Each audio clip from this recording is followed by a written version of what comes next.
So here we have the operator terminal for our milling machine. As you can see, we're currently in the main menu, meaning the home position.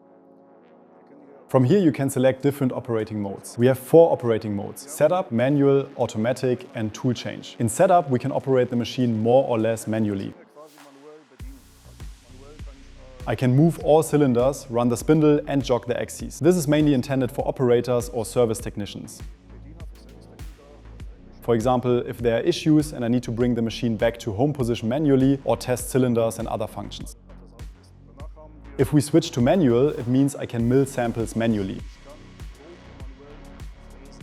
I can open here, the door is not locked. I place a sample inside, close the door, go to sample, and as soon as I press start, the sample is milled.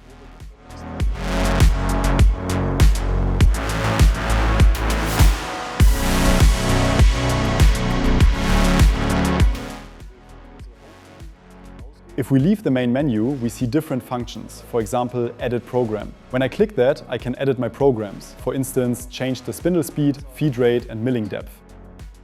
As you can see, I can store up to 20 programs. Once the programs are saved, later in manual mode, I can simply select the program I want and decide which program to mill with. That way, I don't have to set the parameters again every time. For example, program 5 is for the soft sample, program 6 for the hard sample, and I can select accordingly. The next mode is automatic. In automatic mode, the door is closed. I can't access the inside. During automatic operation, the sample is loaded from the outside by the robot, milled, and then picked up again after milling.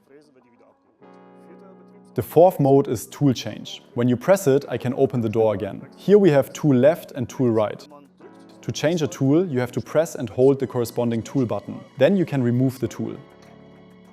The same again. Press, hold, insert, release. Every time we change a tool, we need to bring the machine back to home position. That means go to manual. On the back there is a dead man switch. You have to hold it down and then press automatic start. The machine returns to home position and is ready for the next sample. Now I want to mill a sample. I'm in manual mode. I can open the door and insert the sample. Now I'm intentionally placing the sample slightly offset. Then I close the door. On the back I have to hold the dead man switch. Then I press sample. Now I've selected program number 2. Then I press start.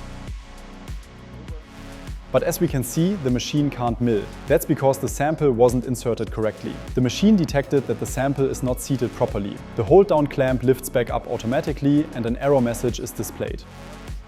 An error was triggered and now it has to be reset. Now I can't open the door because the machine is still in a process step. So we press the emergency stop. Then I pull the emergency stop back out. Now I can open the door, remove the sample and take it out. Then I close the door again. On the back I hold the dead man switch at the terminal again and press Meldung quittieren. Then I press automatic start. The milling machine switches back on and returns to home position. The machine is ready again for the next sample.